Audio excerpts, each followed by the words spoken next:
Bien, en direct avec nous maintenant de Jérusalem, Shimon Peres, le chef de l'opposition travailliste.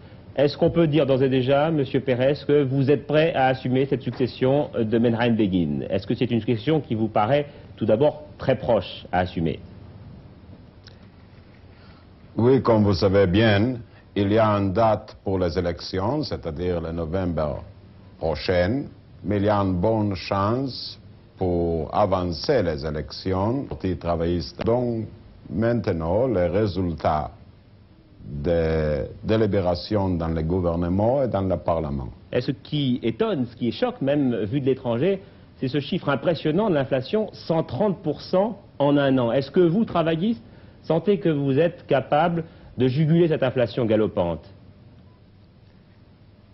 Nous sommes sûrs que oui, à cause de notre expérience. Il y a 30 années, nous avons conduit l'économie de notre pays pendant toutes ces longues années avec une inflation assez raisonnable dans le terme israélien, c'est-à-dire entre 15 et 30% par année, avec la guerre, avec l'immigration.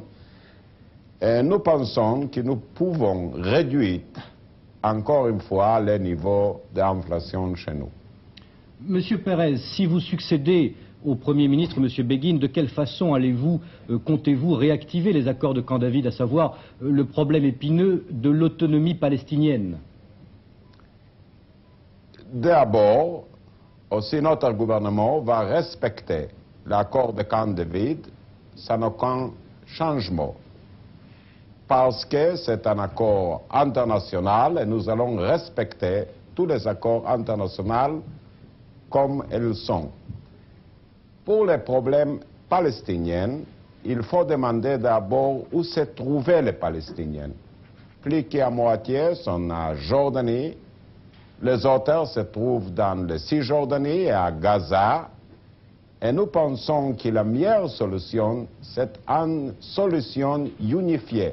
C'est-à-dire avec la Jordanie. Une solution pour les Palestiniens qui se trouvent à Jordanie, à Cisjordanie et à Gaza. On peut dire ce qu'on veut de M. Begin, mais c'est quand même l'homme qui a signé la paix avec l'Égypte, alors que vous, travaillistes, qui avez été longtemps au gouvernement, vous n'avez jamais réussi à obtenir une telle chose. Bon, c'est pas exact, parce que c'était le gouvernement travailliste qui commençait les négociations avec l'Égypte. Nous arrivons vers des accords avec les Égyptiens, avec un accord avec les Syriens. Et la paix était, si vous voulez, la finalisation des négociations qui ont été commencées par le gouvernement de Golda Meir. Est-ce que les scandales qui éclaboussent en ce moment une partie du gouvernement de M. Begin ne vont pas gêner la formation d'un autre gouvernement dont vous pourriez prendre la tête? Non, je pense que la meilleure solution, c'est les élections. On ne peut pas former un autre gouvernement dans le Parlement actuel. Et je pense qu'il y a presque une majorité pour avancer les élections chez nous. Vous seriez le prochain Premier ministre d'Israël, Monsieur Peres? Il y a une bonne chance. Je vous remercie.